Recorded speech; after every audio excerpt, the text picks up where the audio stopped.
Percaya Pak, Bapak kenapa miskin? Karena selalu minta-minta. Allah tidak senang itu orang suka begini tangannya. Allah tidak senang. Bapak ibu mau kaya, jangan minta sama manusia, minta kepada Allah. Gimana caranya supaya Allah kabulkan? Pancing dengan sedekah. Dengan sedekah.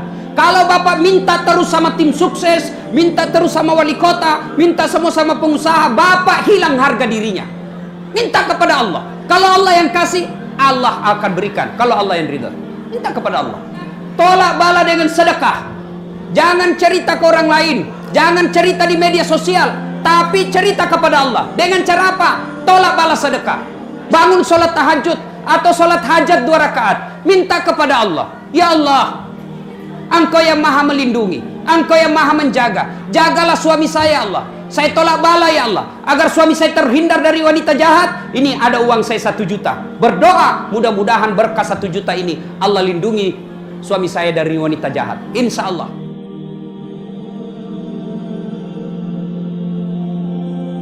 Perut. Auzubillah min zalik. Banyak itu kita baca berita begitu. Makanya tiap Jumat Allah ingatkan, hati-hati kok bos. Kamu Islam, tapi belum tentu kalian mati dalam keadaan Islam. Itulah sebabnya tiap Jumat Allah ingatkan kepada kita, wahai orang-orang yang beriman, ya ayyuhalladzina amanu taqullaha haqqa tuqatih wa la tamutunna illa wa antum muslimun. Janganlah kamu mati kecuali dalam keadaan beragama Islam. Wa qala idzan bismillahirrahmanirrahim, ya ayyuhalladzina amanu dukhulu fis-silmi kaffatan wa la tattabi'u khutuwatis syaitan ya ayyuhalladzina amanu dukhulu fis-silmi kaffatan wa la tattabi'u khutuwatis syaitan innahu, sesungguhnya setan itu musuh yang nyata bagi kalian. Nah, Islamlah secara benar, jangan Islam pencitraan, jangan Islam pura-pura takwa. Banyak kan begitu? Itu di Sulawesi saya lihat ya. Kalau mau pil caleg, itu para politisi langsung jadi ustad. Pakai songkok, pakai gamis, pegang tasbih, foto, pasang baleho 4x6. Kalah-kalah penampilan ustad. Begitu suruh ngaji, tidak tahu. Hancur kok. Ini namanya Islam pencitraan. Allah tidak senang. Jangan Islam mau karena politik. Jangan Islam karena mau pilkada. Jangan Islam dalam masjid jadi pedagang tukang tipu. Jangan Islam ketika Ramadan jadi penegak hukum suka disuap. Jangan seperti itu. Islamlah secara benar. Wala tattabi'u khutuwatis syaitan, dan janganlah engkau ikuti langkah-langkah setan, karena sesungguhnya setan itu musuh yang nyata bagi kalian. Dulu waktu saya kecil, mamaku bilang begini, kalau ada orang ceramah nak, lari semua itu setan di tempat itu. Itu dulu. Kalau ada orang ceramah, lari semua itu setan. Dulu.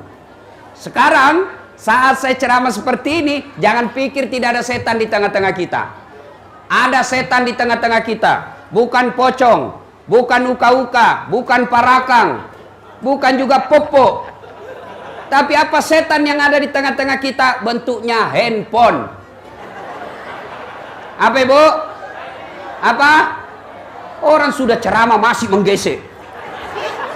Simpan dulu itu HP-mu. Dengar ceramah dulu. Datang dengar ceramah, download. Tiga Pak Guru kok. Ayo simpan dulu, jangan ketawa, saya serius ini. Simpan dulu, itu setan itu, mengalihkan perhatian. Ada juga pura-pura foto. Pada dalam hatinya, lihat kok HP baru. Saya paling tidak suka kalau lagi ceramah di foto. Kalau saya lagi ceramah langsung di foto, saya berhenti dulu. Guys, apa tahu terbuka mulut kau foto bos, baru kau share teman Facebookmu, kelihatan semua gigi. Ayo kita dengar dulu dakwah. Simpan dulu. Wa qalaidan. Bismillahirrahmanirrahim. Innallaha wa malaikatahu yusalluna ala nabi. Ya ayyuhalladzina amanu sallu alaihi wa sallimu taslima. Sesungguhnya Allah dan para malaikatnya bersalawat kepada Rasulullah Muhammad sallallahu alaihi wasallam. Maka wahai orang-orang yang beriman, Bersalawatlah kalian kepada Rasulullah dengan sebaik-baik salawat. Sallallahu ala Muhammad, sallallahu alaihi wasallam, sallallahu ala Muhammad, sallallahu alaihi wasallam. Ini kalau saya salawat begini di Sulawesi, jamaah semua ikut. Itu di Sulawesi. Di sini dia lihat-lihati saya. Dia kira barangkali saya nyanyikan. Ayo salawat. Sallallahu ala Muhammad, sallallahu alaihi wasallam, sallallahu ala Muhammad, sallallahu alaihi wasallam. Ibu bapak, saudara-saudara sekalian, teristimewa Sahibul Bait Habib Lukman beserta anak beliau Habib Umar, spesial tamu kita hari ini Bapak Kapolda Kalimantan Timur, Bapak Haji Safarudin. Bukan yang penyanyi KDI dulu ya, bukan. Karena juga itu KDI dulu, Safarudin namanya. Ya. Ini Bapak Jenderal, insyaallah dilindungi dan dirahmati oleh Allah Subhanahu wa taala. Amin. Suatu ketika saya pulang ceramah di TV One Damai Indonesiaku. Dari Jakarta saya ke Makassar. Di pesawat saya matikan handphone, itu standar. Naik pesawat, matikan handphone. Begitu saya mendarat di Bandara Hasanuddin, saya aktifkan handphone. Masuk SMS. 3 SMS berita duka bersamaan. 1, innalillahi wa inna ilaihi rajiun. Siapa yang meninggal? Teman SMP-ku. Di kampung bisnis TV kabel. Gangguan TV kabelnya kantor BRI. Tolong perbaiki. Dia datang perbaiki, naik ke atas atap, tanpa dia sadari dia pegang kabel besar. Kesetrum, tak lempar, mati. Insyaallah mudah-mudahan mati syahid karena lagi cari nafkah. Yang kedua, innalillahi wa inna ilaihi rajiun. Telah berpulang ke rahmatullah. Siapa? Guru SMP saya. Guru SMP. Malamnya masih datang berjamaah di masjid Isya. Selesai Isya, tidur, pergi sholat subuh di masjid subuh. Selesai sholat subuh, tidak enak dia rasa, meninggal di dalam masjid. Selesai sholat subuh, insya Allah mati dalam keadaan Islam. Dia masih ada wudhu. Selesai sholat subuh.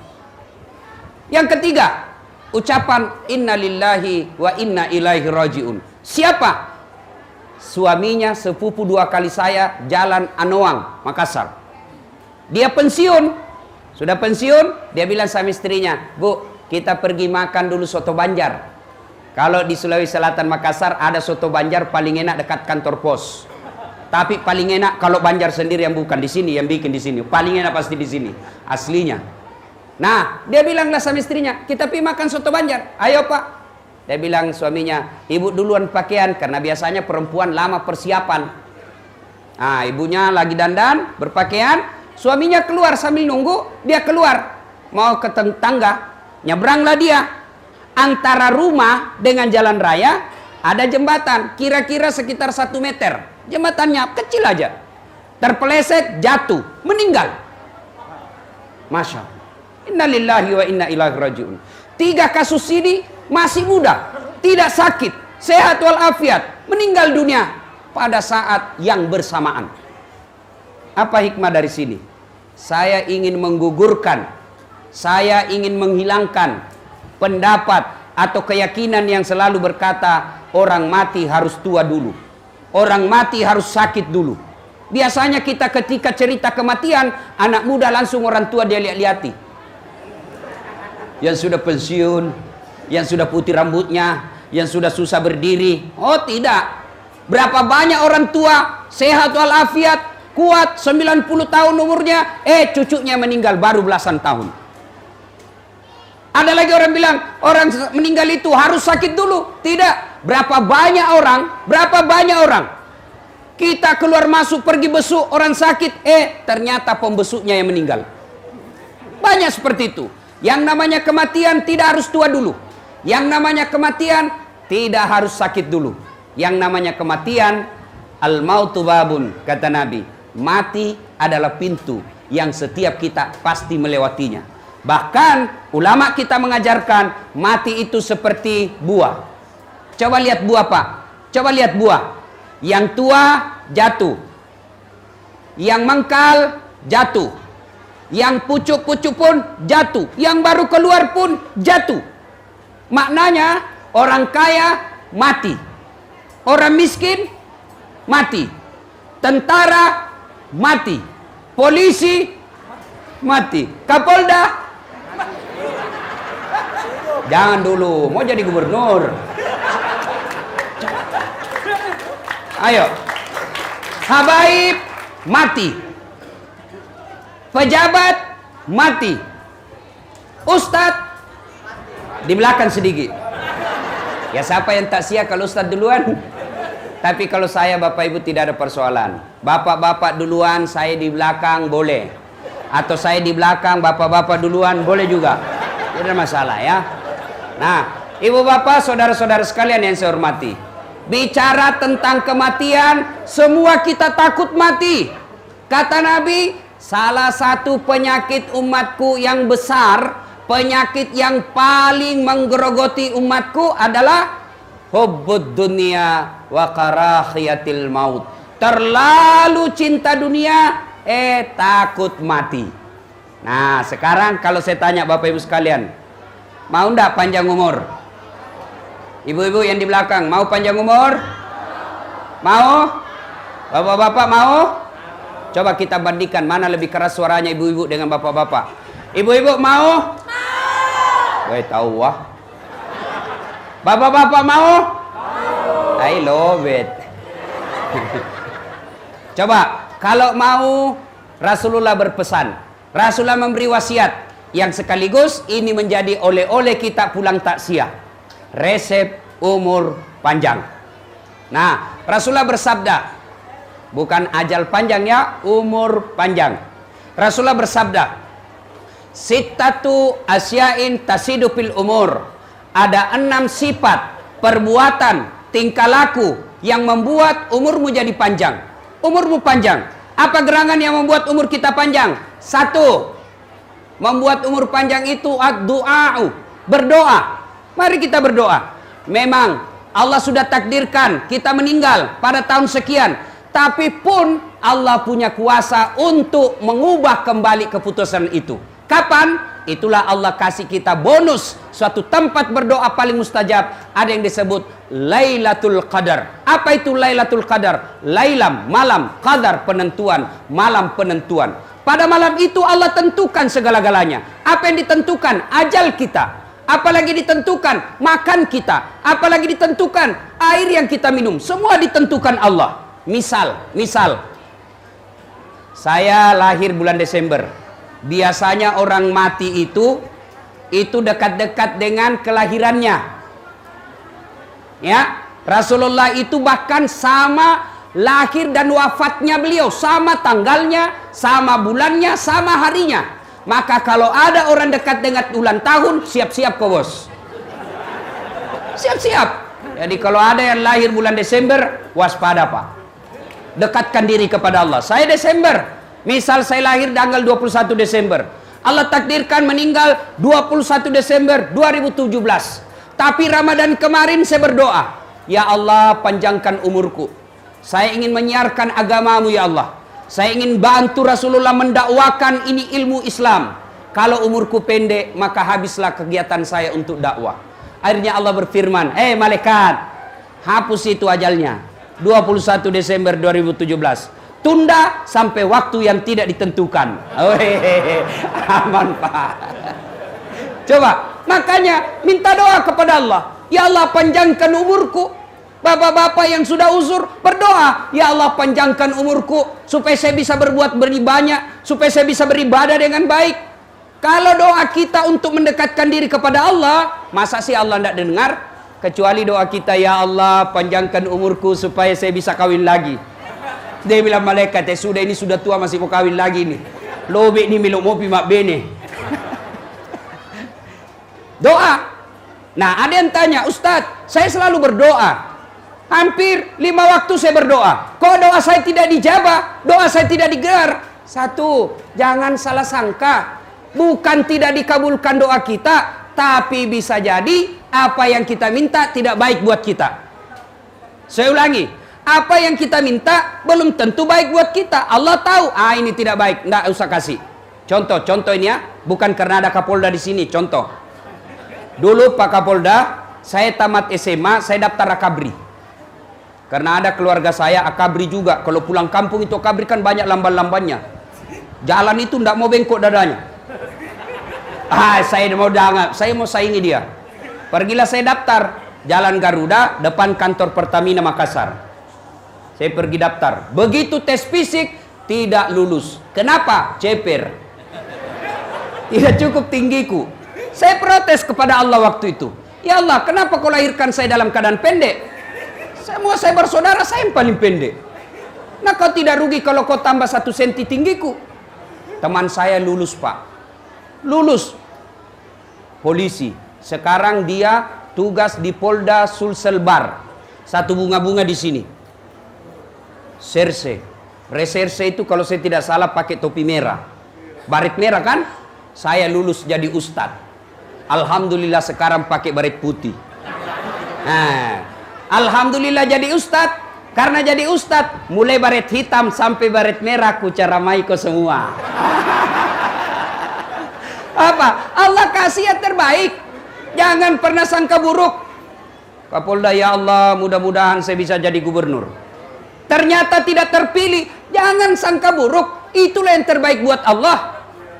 Ya Allah, mudah-mudahan saya lulus usaha saya. Kok tidak bisa, malah makin bangkrut. Allah tahu, itulah yang terbaik buat kita. Jangan pernah sangka buruk. Berdoa, minta. Kok tiba-tiba saya berdoa, doa supaya ibu saya panjang umurnya, kok malah meninggal? Allah tahu kalau panjang umurnya mungkin dia syirik. Maka cukup sampai di situ saja. Saya cinta kepadanya. Nah, yang kedua, penyebab. Ustaz, saya selalu berdoa. Kok doaku tidak diijabah Allah? Yang kedua sebabnya, Bapak Ibu sekalian, karena Bapak berdoa tidak diawali dan akhiri dengan salawat. Tergantung antara langit dan bumi. Bapak Ibu tahu salawat kan? Tahu salawat? Ada mahasiswa saya ujian skripsi. Saya bilang, supaya berkah ini ilmu saya kasih kau salawat kepada Nabi. Apa dia bilang? Salawat kepada Muhammad. Ulangi, salah. Salawat kepada Muhammad. Salah kok. Langsung dia bilang, yang mana itu Ustaz? Saya bilang, Allahumma salli ala Sayyidina Muhammad wa ala ali Sayyidina Muhammad. Langsung bilang, oh diganti nih Pak Ustaz. Bukan diganti, kau yang beleng-beleng. Ada salawat diganti-ganti. Gubernur kapan diganti? Tidak. Jadi kalau mau berdoa, awali dengan salawat. Ya Nabi, salam alaik. Ya Rasul, salam alaik. Ya Habib, salam alaik. Salawatullah alaik. Atau mau lebih sahdu, sallallahu ala Muhammad, sallallahu alaihi wasallam. Boleh salawat begitu. Atau ya Nabi, salam alaika. Ya Rasul, salam. Salam alaika. Ya Habib, salam alaika. Salawatullah alaika. Pak, kalau Bapak selama ini berdoa tidak diawali salawat, itu sebabnya doa Bapak tidak dikabulkan. Kenapa? Syarat, password, pinnya doa itu salawat. Kalau Bapak salawat, doa insya Allah diijabah. Kok bisa? Contoh ini ya. Bapak punya anak nakal betul. Orang sakit gigi, dia tumbuk tiang listrik depan rumah. Jengkel kita. Tiba-tiba meninggallah bapaknya, ini anaknya nakal. Datanglah minta tolong sama bapak. Pak, tolonglah saya mau bayar uang sekolah tapi tidak ada duit, pinjamlah duit Pak. Bapak ingat, ini anak kurang ajar, saya sakit gigi, dia ganggu saya terus. Tidak bantu kau. Datang istri kita, Pak, jangan kau lihat itu anaknya, ingat bapaknya. Bapak itu teman bubuhan ikam, bantulah dia. Tapi ini anak nakal banar, kada ada apa-apa. Akhirnya ditolong. Ibunya kata, bantu, jangan kau lihat anaknya, ingat bapaknya. Bapaknya baik dan bapaknya itu sahabat kamu. Akhirnya apa? Ditolonglah anak ini. Bukan karena itu anak, tapi karena kita ingat jasa baik bapaknya. Kalau Allah lihat dosa kita ini, yang tukang tipu, jangankan orang lain, istri kita aja kita tipu. Bayangkan, suka makan barang haram, suka bicara bohong, suka fitnah kiri kanan, jarang berbuat baik, berdoa. Manalah Allah mau dengar doa kita. Tapi karena kita sebut kekasih Allah, yang Allah tidak cintakan langit dan bumi ini kecuali karena cintanya kepada Rasulullah. Kita sebut itu orang yang dicintai Allah. Ya Allah, ya Rasul, ya Habib Allah. Disebut terus-terus. Akhirnya Allah dengar doa kita karena cintanya kepada Rasulullah Muhammad sallallahu alaihi wasallam. Nah, doa. Ini yang pertama. Kalau mau umur panjang, banyak-banyaklah berdoa. Minta kepada Allah. Alhamdulillah, Bib, sekarang ini umat Islam rajin berdoa. Hampir 10 menit berdoa. 10 menit lagi berdoa lagi. Tapi sayang, 1000 sayang. Di mana dia berdoa? Di status. Mau pergi suaminya berdoa, ya Allah lindungi suamiku.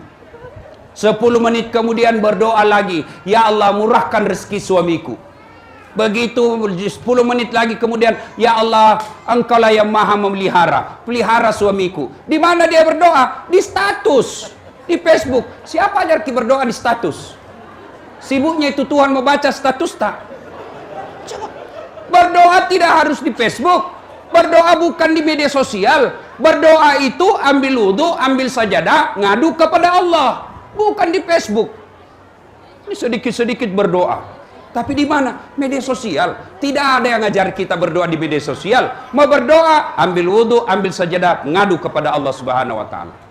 Yang keempat, penyebab doa tidak dijabah Allah. Penyebab doa tidak dijabah Allah. Apa? Karena kadangkala kita berdoa, kita tidak tahu apa yang kita minta. Ini saya perlu jelaskan. Doa itu bukan menghafal.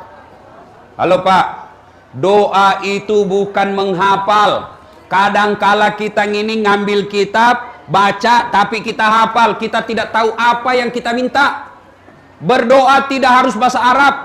Berdoa tidak harus bahasa Al-Quran. Tidak harus. Tapi memang dianjurkan, berdoalah engkau seperti apa yang diajarkan Al-Quran. Tapi bukan kewajiban, anjuran. Nabi hanya menjelaskan, berdoa memakai bahasa ibu. Bahasa apa? Bahasa Bugis. Boleh. Bahasa Jawa silahkan, bahasa Banjar juga boleh. Yang penting Bapak apa yang Bapak ucapkan paham. Jangan sampai setengah mati 30 menit berdoa dia tidak tahu apa yang diminta. Dia bilang malaikat, "Weh, apa maksudmu bos? Kau mau doakan mamamu itu, kau minta hujan." Coba, tidak tahu apa yang dia minta. Makanya berdoa itu tidak harus bahasa Arab. Berdoa bahasa Bugis itu berdoa mapaletu. Bahasa gaulnya curhat. Silakan. Bahkan boleh berdoa begini, ya Allah engkau sudah tahu apa yang ku mau, berikanlah. Sudah paling ringkas itu. Paling ringkas misalnya, ya Allah kau sudah tahu apa yang kau mau, berikanlah saya. Ah sudah, boleh Pak, jangan ketawa, saya serius ini. Daripada Bapak panjang tidak tahu apa yang Bapak minta, malaikat bingung. Bos, apa kau minta? Lain di mulut, lain di hati.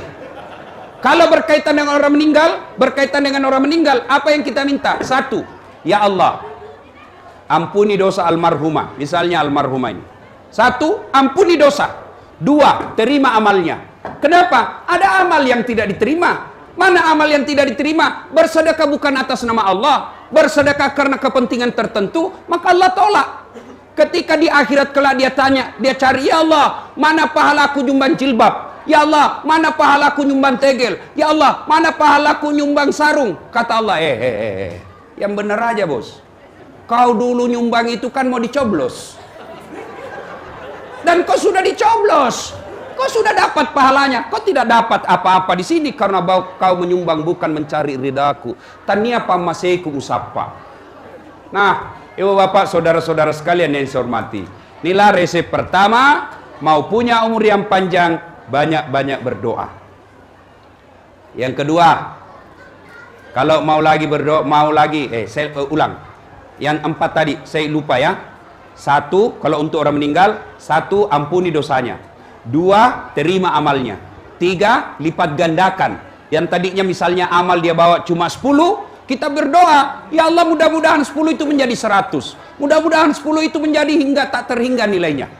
Kenapa? Orang sudah meninggal tidak bisa lagi nambah-nambah amalnya.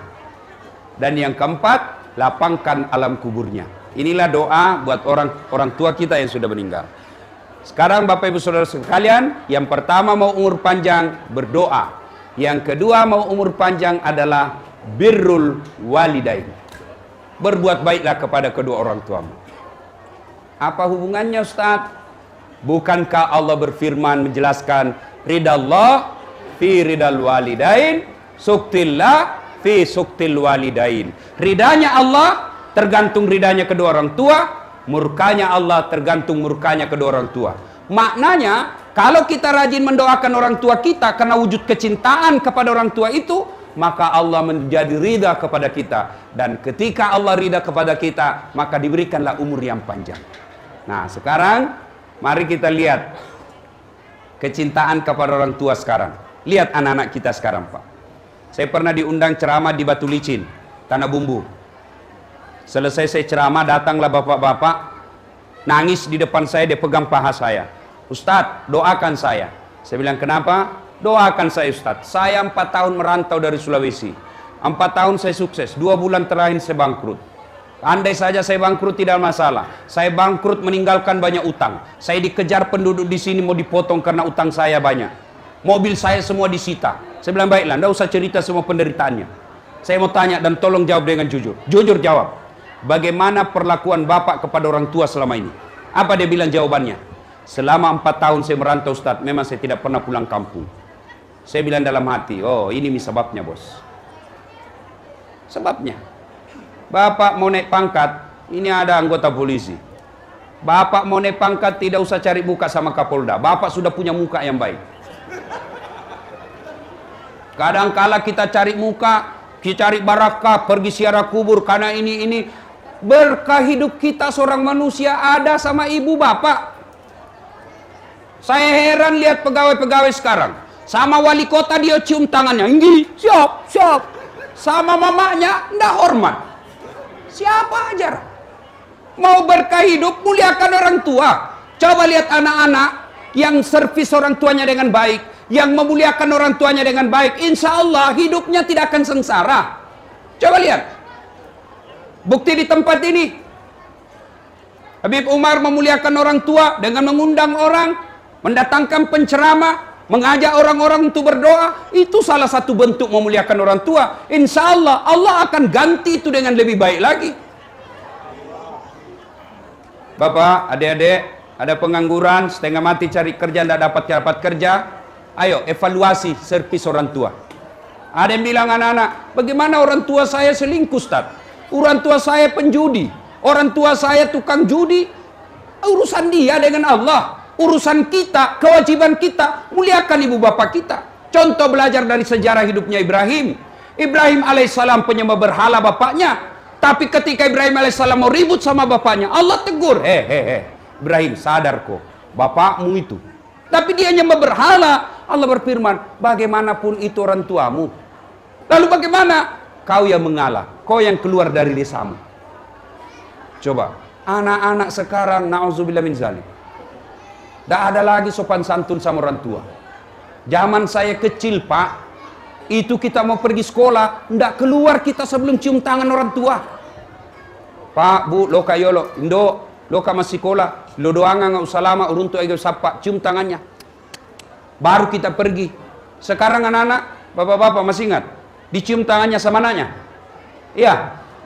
Cium. Nggak, nasledin ji Pak. Cium tangan itu kan begini. Sekarang anak-anak, ya Pak. Kan cium tangan itu. Ya, sekalinya tangannya cowoknya tarik Kak. Beleng-beleng. Kenapa cowok? Dia bilang, kalau cowoknya bicara besopan, iya Kak, terserah aja. Mana yang kakak pikir baik, ya baiklah buat saya. Sekalinya bapaknya, kolot ini bapak. Nah, Masya Allah, di mana berkah hidup? Nggak ada itu. Nggak ada berkah bagi mereka.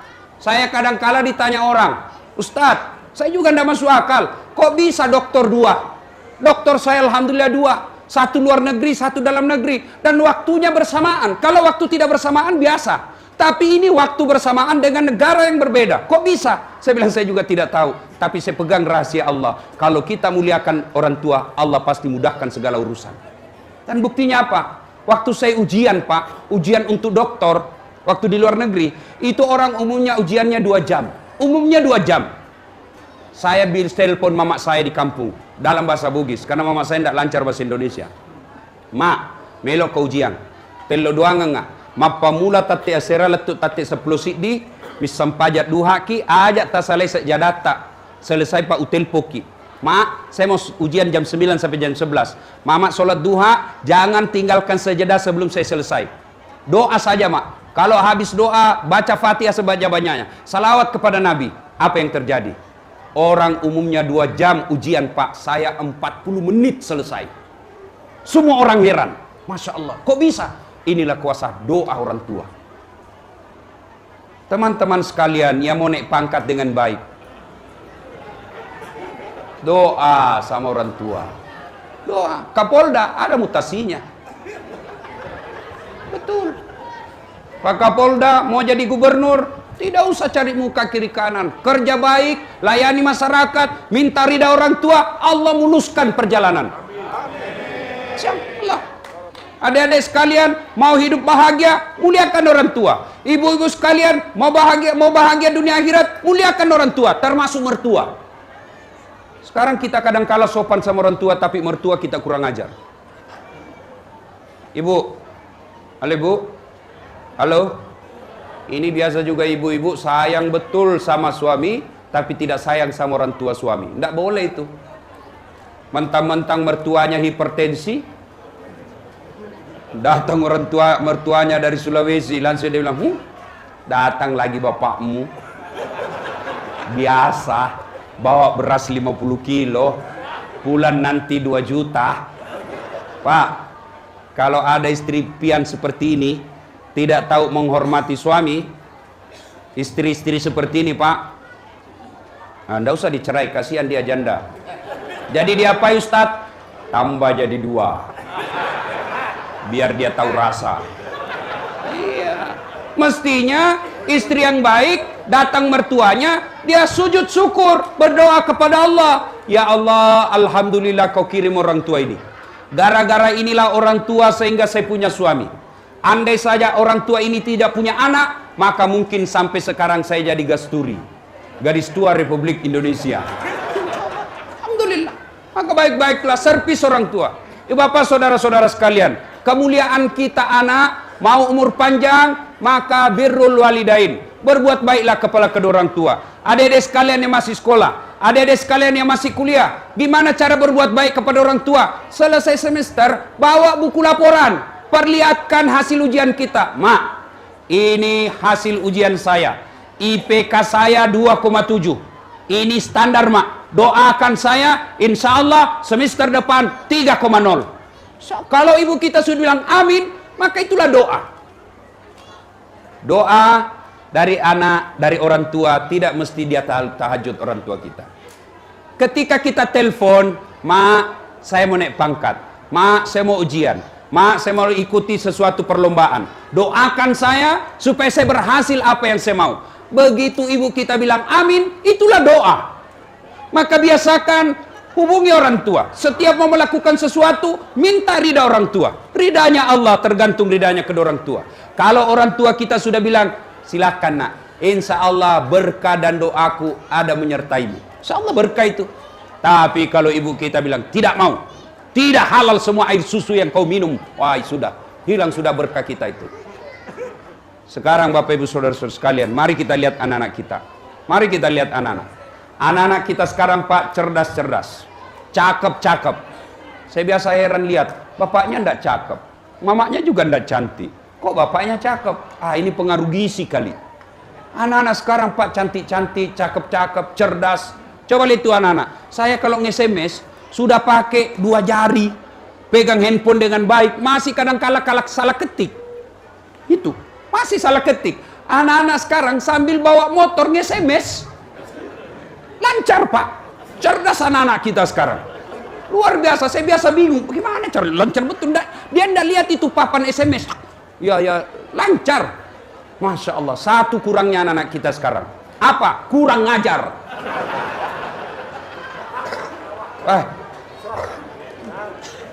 Kita dulu bicara sama orang tua, nggak berani kita lihat matanya.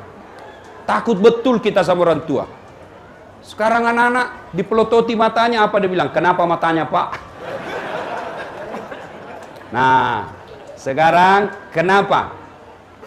Apa sebab anak-anak kita begini? Apakah sepenuhnya salah anak? Tidak. 90% salah orang tua. Ini pasti ada hubungan Habib Umar dengan almarhumah. Dengan baik, insya Allah anak juga akan sopan sama orang tua. Tapi kalau orang tua tidak pernah mendidik anak dengan baik, maka jangan heran anak juga kurang ajar sama orang tua. Ayo, saya ajak kita hafal doa kebaikan orang tua. Doa anak untuk orang tua hafal? Hafal? Coba kita baca sama-sama. Bismillahirrahmanirrahim. Allahumma gfirli warhamhuma. Ada yang tahu artinya? Ya Allah, ampuni dosaku, dosa kedua orang tuaku. Sayangilah mereka. Garis bawah ini. Sayangi mereka sebagaimana mereka menyayangi saya dari kecil sampai sekarang. Garis bawahi, sebagaimana mereka menyayangi saya. Kalau kita menyayangi anak, tidak sayang, maka anak pun tidak akan sayang kepada kita. Maka saya heran, ada mahasiswa saya curhat sama saya, Ustadz, ibu saya sakit kok tidak ada perasaan sakit dalam hati saya. Ibu saya sakit kok rasanya biasa-biasa saja. Tapi ketika pembantu saya sakit, saya mau langsung pulang dari kelas. Kenapa? Karena ternyata memang pembantunya lebih dekat daripada orang tuanya. Bagaimana anak kita mau cinta sama orang tua? Siapa yang didik anak kita? Orang yang bukan hubungan keluarga. Tinggi sekolah bapaknya, tinggi pangkat bapaknya, yang didik anaknya. Anak orang tidak ada pengetahuan. Anak-anak kita dulu bagaimana tidak baik akhlaknya, karena memang orang tua cinta kepada anak. Mendidik anaknya baik. Semua yang dulu-dulu tidak semuanya jelek. Ada yang bagus kita contoh, terutama dalam mendidik anak. Apa itu? Contoh. Waktu saya kecil, kita mau tidur itu satu tempat tidur, 3 orang di atas. Apa manfaatnya? Ada jadi mata-matanya orang tua, ada jadi intel. Mak, pacaran kakakku. Kenapa kau tahu? Saya dapat suratnya di bawah bantal. Nah, ada yang menjadi pengontrol karena kita bersaudara. Apalagi zaman dulu kita mau pergi main, apa? Dia bilang ibu kita, iya, Lono, pergi mi, tapi bawa adekmu. Kalau menangis adekmu, kau saya pukul. Orang Bugis bilang matarana. Lono, tiwi andrimu, menangis adekmu, saya pukul kau. Artinya apa? Kita punya tanggung jawab terhadap saudara. Sekarang coba lihat, gara-gara rumah harga 500 juta, adik kakak berperkara, bahkan ada yang saling baku tikam. Gara-gara uang 500 juta. Kalau kita dulu tidak ada itu yang begitu. Kenapa? Memang kita persaudaraan kuat. Sekarang abad modern, ayo kita lihat. Satu anak, satu kamar. Di dalam ada televisi. Di dalam ber-AC.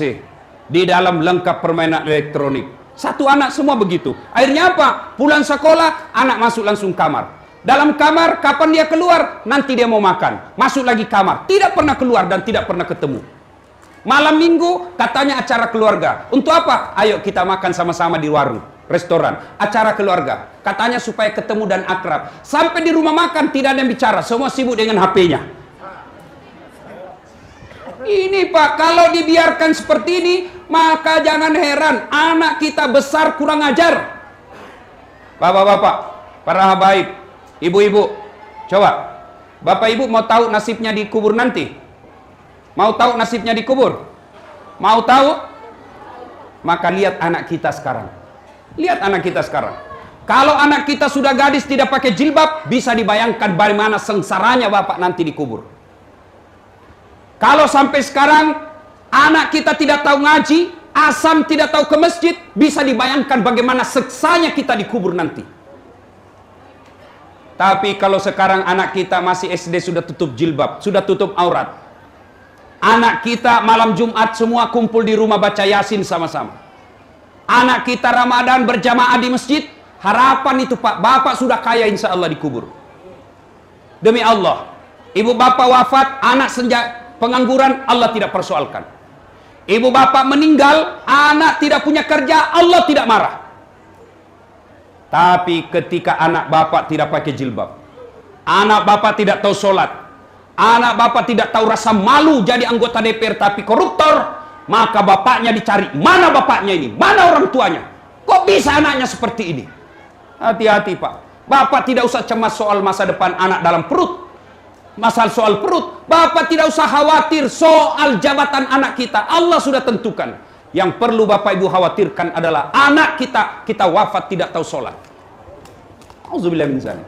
Sayang seribu sayang, kita orang tua terlalu bangga kalau anak kita pintar bahasa Inggris. Ustaz, hebatnya anaknya itu. Kenapa? Pintar masih SD sudah pintar bahasa Inggris. Apa hebatnya? Hebat tahu Ustaz. Banyak yang begitu. Masa Ustaz? Iya. Silahkan bapak ke Inggris. Wih, benar Pak. Kapolda di sana. Wih, anak-anak masih SD sudah pintar bahasa Inggris Pak. Itu saya pergi ke Jepang ceramah Pak. Dah sana belum sekolah sudah pintar bahasa Jepang. Luar biasa. Tapi saya suruh bahasa mereka, tidak tahu dia. Artinya apa? Bahasa bukan suatu yang istimewa. Yang hebat bapak punya anak. Bapaknya pergi cari nafkah sebagai polisi. Anaknya menelpon, Pak, jangan mempermalukan institusi. Jangan minta uang di pinggir jalan. Bapak ditahu sama teman saya. Begitu bapak minta uang sama teman saya, hancurlah saya Pak.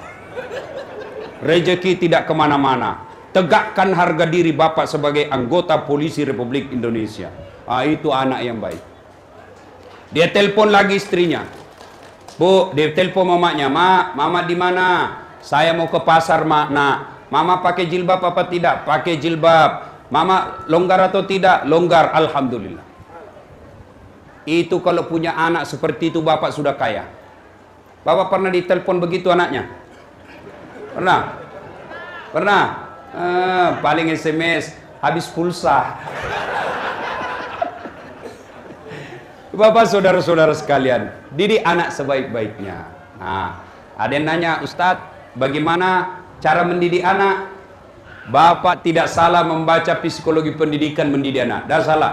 Tidak salah ketika membaca hasil penelitian Barat, Eropa cara mendidik anak. Tidak keliru. Tapi sesat ketika bapak meninggalkan Quran dalam mendidik anak. Bagaimana cara mendidik anak? Allah sediakan satu surah khusus untuk mendidik anak kita. Tata cara dan metode mendidik anak. Apa itu? Surah Luqman. Silakan baca surah Luqman, kurang lebih dari surah Luqman ayat 16 sampai dengan 21. Di situ diajarkan bagaimana cara mendidik anak kita. Sekarang yang menurut surah Luqman, satu yang banyak kita tinggalkan sekarang adalah kata Luqmanul Hakim, ya bunayya, wahai anakku, la tusyrik billah, jangan kau mensyirikatkan Allah. Sekarang ini mensyirikatkan Allah, saya yakin tidak ada sembah patung, tidak ada yang sembah berhala. Tapi saya curiga anak kita nyembahnya apa? Nyembah harta, nyembah jabatan, nyembah apa? Nyembah dunia.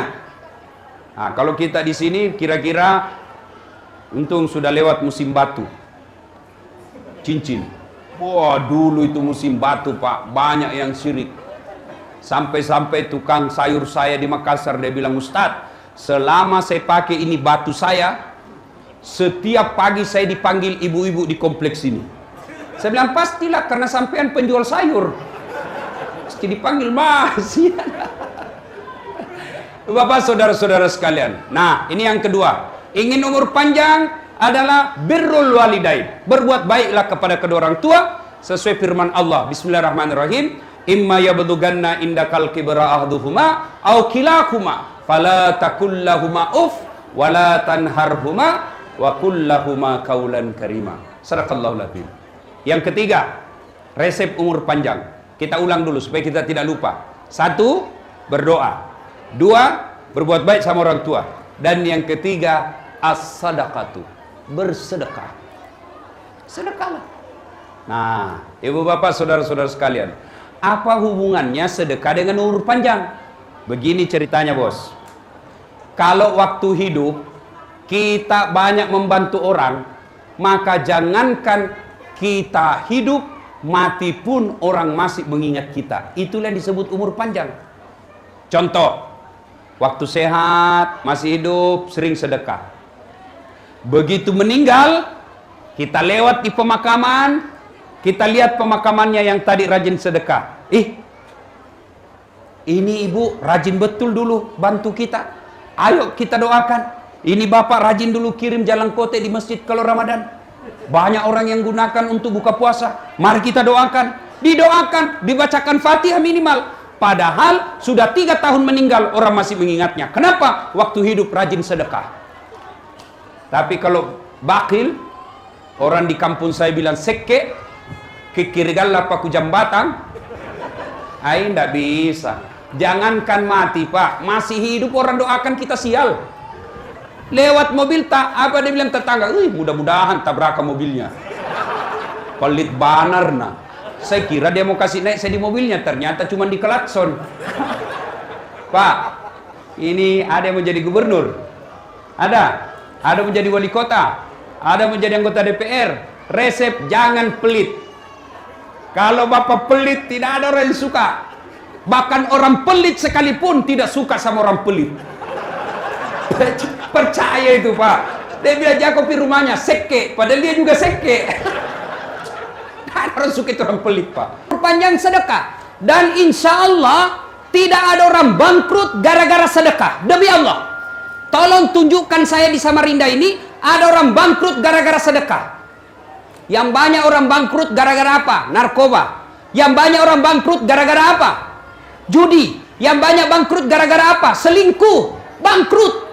Tidak ada orang bangkrut gara-gara bersedekah. Tidak ada orang, Ustadz, itu rumah di sudut, kaya betul dulu itu Ustadz. Tapi karena dia bangun pesantren, dia suka bantu orang susah, dia suka sedekah, bangkrut Ustadz. Tidak mungkin.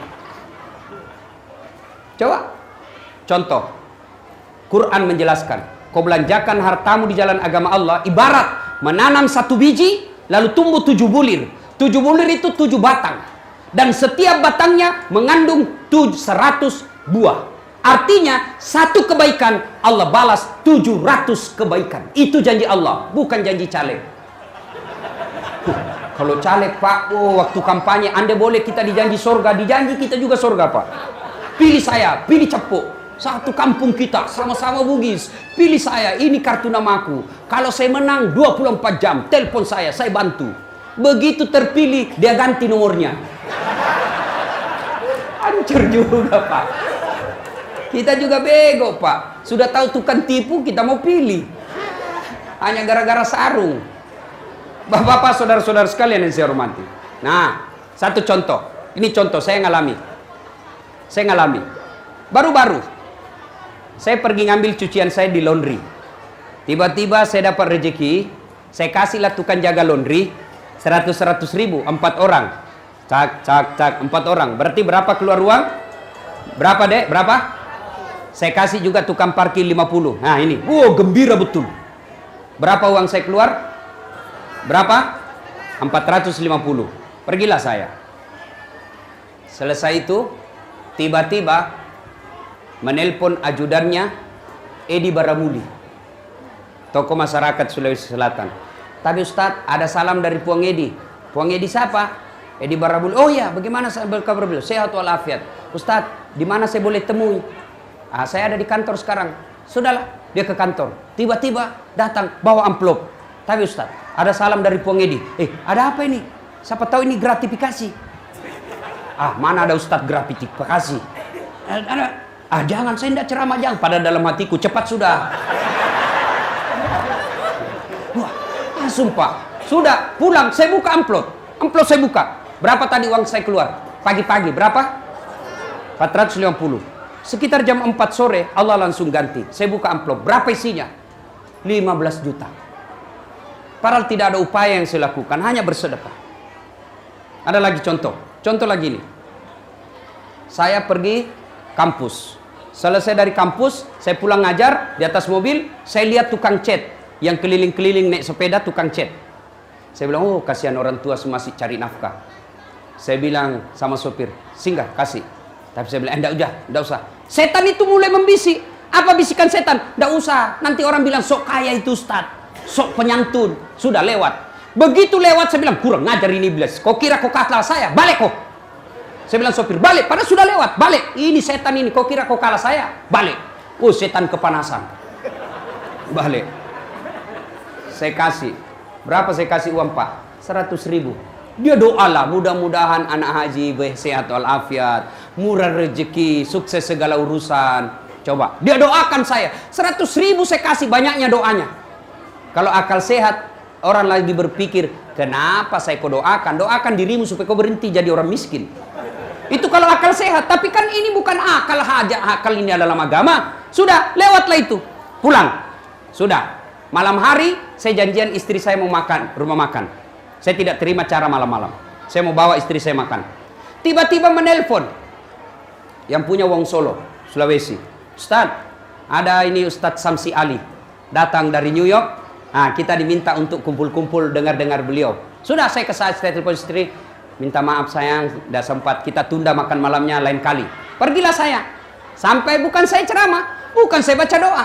Selesai acara, tiba-tiba yang punya Wong Solo kasih untuk Ustaz Samsi Ali. Tahu Ustaz, dia bilang Samsi Ali, tidak usah, saya sudah dapat tadi. Ini karena sudah keluar terlanjur amplop, langsung tikungan ke saya. Saya bilang, jangan, saya bukan saya ceramah, padahal dalam hati cepat. Masya Allah. Sudahlah. Padahal saya tidak ceramah loh, saya tidak ceramah, tidak baca doa, hanya tinggal di situ. Tiba-tiba dikasih. Naik saya di mobil, saya buka lagi. 20 juta. Subhanallah. Percaya Pak. Bapak kenapa miskin? Karena selalu minta-minta. Allah tidak senang itu orang suka begini tangannya. Allah tidak senang. Bapak ibu mau kaya, jangan minta sama manusia. Minta kepada Allah. Gimana caranya? Supaya Allah kabulkan. Pancing dengan sedekah. Dengan sedekah. Kalau bapak minta terus sama tim sukses, minta terus sama wali kota, minta semua sama pengusaha, bapak hilang harga dirinya. Minta kepada Allah. Kalau Allah yang kasih, Allah akan berikan. Kalau Allah yang ridha, minta kepada Allah. Dan saya sudah buktikan itu. Ada ibu-ibu, salah satu faedah dari sedekah adalah tolak bala. Ibu-ibu, bu, ada di sini suaminya mulai macam-macam. Ada. Tidak usah malu-malu, banyak Ustaz. Bagaimana cara tolak balanya? Tolak bala dengan sedekah. Jangan cerita ke orang lain, jangan cerita di media sosial. Tapi cerita kepada Allah. Dengan cara apa? Tolak balas sedekah. Misalnya, bu, misalnya suami mulai lain-lain. Ciri-cirinya laki-laki yang mulai lain-lain ya. Selama ini tidak pernah nyisir. Tiba-tiba pakai minyak rambut. Nyisir rapi terus. Wah, patut dicurigai. Selama ini pakaian tidak setrika pun tidak ada masalah. Wah, nanti dia mau keluar kalau sudah disetrika. Yang paling mencurigakan kalau suami handphone terima SMS dalam kamar mandi. Itu patut 99% ada apa-apanya itu. Daripada curhat cerita orang lain, lebih tolak bala. Gimana caranya? Bapak ibu bangun sedekah, bangun sholat tahajud atau sholat hajat 2 rakaat, minta kepada Allah, ya Allah, Engkau yang maha melindungi, Engkau yang maha menjaga, jagalah suami saya Allah. Saya tolak bala ya Allah, agar suami saya terhindar dari wanita jahat. Ini ada uang saya 1 juta. Berdoa, mudah-mudahan berkah 1 juta ini Allah lindungi suami saya dari wanita jahat. Insya Allah. Cuman jadi masalah kalau suaminya juga bangun sholat hajat. Ya sudah tahu juga rumusnya ini. Suaminya juga selesai istrinya sholat hajat, besok suaminya lagi yang bangun sholat. Ya Allah, saya sudah capek lihat istriku ya Allah. Marah-marah saja kerjanya ya Allah. Tambah naik juga berat badannya ya Allah. Cau nami te buang. Ya Allah, ini ada uangku 1 juta ya Allah. Saya tolak bala. Mudah-mudahan 1 juta ini istriku ikhlas saya kawin lagi. Bingung malaikat. Yang mana ini dikabulkan bos? Bapak saudara-saudara sekalian, pulang dari tempat ini, mari biasakan bersedekah. Dan yang keempat, yang membuat umur kita panjang kata Nabi adalah silul arham, sambungkan persaudaraan. Seperti yang dijelaskan tadi Pak Kapolda, sebentar lagi pasti suhu politik akan naik. Pilgub dan pilpres serta pilcaleg pasti akan bersebaran orang-orang yang mengganggu domba kita. Silahkan berbeda pilihan. Silahkan berbeda partai, silahkan berbeda kaos, tapi jangan berpecah belah. Pesan Rasulullah, umat Islam itu seperti badan ini. Apabila yang satu sakit, yang satu ikut merasakannya. Wa'tasimu bihablillahi jami'an wa la tafarraku. Berpegang teguhlah kalian kepada tali persaudaraan agama Allah, dan janganlah engkau bercerai-berai. Seperti yang dikatakan Kapolda tadi, saya belajar ilmu fikih. Bahkan dalam ilmu fikih, keamanan itu adalah suatu darurat. Bahkan keamanan sesuatu itu bisa menggantikan tadinya yang menjadi wajib, bisa menjadi sesuatu menjadi sunnah. Tadinya harus dilakukan seperti ini, tapi karena keamanan tergantung, boleh diganti dengan cara lain. Contoh, sholat. Sholat kita harus berjamaah misalnya di masjid. Tertibnya imam ada saf. Harus jangan banyak gerak. Itu dalam keadaan normal. Tapi ketika dalam keadaan keamanan terganggu atau dalam keadaan perang, maka kewajiban kita yang sholat seperti tadi, maka boleh berganti. Dengan cara apa? Namanya sholat khawf, sholat dalam keadaan perang. Gimana caranya Ustaz? Saf pertama misalnya 3 orang depan pegang senjata. Pegang senjata. Saf kedua selesaikan 1 rakaat. Selesai 1 rakaat saf kedua, maka saf kedua yang jaga senjata, siaga, kemudian saf pertama selesaikan lagi 1 rakaat. Maknanya keamanan ini adalah sebuah kebutuhan mutlak. Dan keamanan bisa terganggu karena berpecah belahnya kita. Ingat sejarah Islam awal-awal Nabi dakwah. Orang berpecah belah. Ada saudara kandung bermusuhan. Contoh Khalid bin Walid. Khalid bin Walid bermusuhan dengan Walid bin Walid, saudara kandungnya sendiri. Contoh paling dekat, Rasulullah Muhammad SAW, paman beliau Abu Lahab bermusuhan dengan Nabi, tapi bukan karena pilgub, tapi karena akidah. Islam membenarkan kalian pecah ketika berbicara soal akidah, tapi ketika soal politik tidak ada alasan untuk pecah belah umat Islam. Coba, sekarang orang suami istri baku musuh, gara-gara apa? Beda pilihan pilgub. Bodoh. Orang mau dilantik kita yang baku musuh. Nah kasih kau gajinya. Lebih siapa calonmu? Ini. Siapa calonmu? Itu. Silakan. Umat Islam ini tidak boleh berpecah belah. Mau umur panjang kata Nabi, silul arham, sambungkan persaudaraan. Bapak saudara-saudara sekalian. Dan yang kelima, jika ingin umur panjang, at'im al masakin, beri makan fakir miskin. Nah ini alhamdulillah. Saya dengar tadi riwayatnya almarhumah yang kita haulkan hari ini. Salah satu bentuk kebaikan beliau yang sampai sekarang dikenang adalah suka memberi makan fakir miskin. Ibu-ibu mau kaya ibu? Mau kaya? Kalau ibu terlanjur bikin sayur, tambah-tambah kuahnya kata Nabi. Kasih tetangga, jangan cuma kuahnya, tentu dengan isinya. Ya itu menyambungkan persaudaraan. Dengan cara umur panjang apa? Memberi makan fakir miskin. Dan yang kelima, keenam, kata Nabi, jika ingin kalian umur panjang, wal istighfaru qablal fajri. Banyak-banyaklah beristighfar. Banyak-banyak bertobat. Nah, kalimat yang paling sederhana, astaghfirullahaladzim azim wa atubu ilaihi la ilaha illa anta subhanaka inni kuntu minadz zalimin. Terlalu panjang Ustaz, boleh yang paling pendek, astaghfirullahaladzim azim wa atubu ilaihi, atau paling pendeknya lagi, astagfirullah, astagfirullah, astagfirullah. Nah, ibu bapak saudara-saudara sekalian, inilah 6 resep yang Rasulullah SAW berikan kepada kita untuk memiliki umur yang panjang. Mudah-mudahan kehadiran kita menjadi amal kebaikan buat almarhumah, menjadi amal kemuliaan buat ahli waris yang ditinggalkan, dan mudah-mudahan kita yang mendengar ini diangkat derajatnya oleh Allah Subhanahu wa taala. Sebelum saya akhiri, saya mau tanya dan tolong dijawab dengan jujur. Jujur dijawab ya. Ibu bapak punya handphone? Punya handphone? Punya. Itu handphone Pak kalau dipakai terus kenapa? Lowbat. Kalau lowbat diapain? Cas. Kalau dicas tidak dicas kenapa? Kenapa? Mati. Kalau sudah mati masih bisa digunakan? Ikan ada pulsanya 500.000. Ada handphonenya. Bisa digunakan? Tidak. Kalau handphone lowbat cas 1 jam, full cas, berarti HP-nya baik. Cas 1 jam masih lowbat, cas 2 jam masih lowbat, cas 3 jam masih lowbat, cas sampai pagi masih lowbat, berarti HP-nya sudah rusak. Kalau HP sudah rusak, maka tidak bisa lagi difungsikan meskipun HP-nya mahal. Demikian juga hati. Alhamdulillah, baru saja saya ngecas. Bapak, saya cas. Lebih 1 jam. Lebih 1 jam saya cas Bapak. Apanya saya cas? Imannya. Selesai dengar dakwah ini 1 jam lebih, mestinya orang beriman tambah imannya. Selesai dengar dakwah yang 6 ini tidak mampu dilakukan 6, tapi ada diamalkan 2-3 poin, berarti Bapak sudah baik, sudah masuk kategori firman Allah. Bismillahirrahmanirrahim. Innamal mu'minuna alladzina idza dzukirallah wajilat qulubuhum. Orang yang baik imannya selesai dengar dakwah bertambah menjadi lebih baik lagi. Tapi sebaliknya, selesai dengar dakwah, saya ngecas dia 1 jam. Apa dia bilang? Tantenton janjenjong, tangi tamulo, tangi takku, jame jamamu, jame jamaku. Kuliah pi baru kuliah. Apa itu Ustaz? Cerita neraka, kayak dia datang dari neraka saja.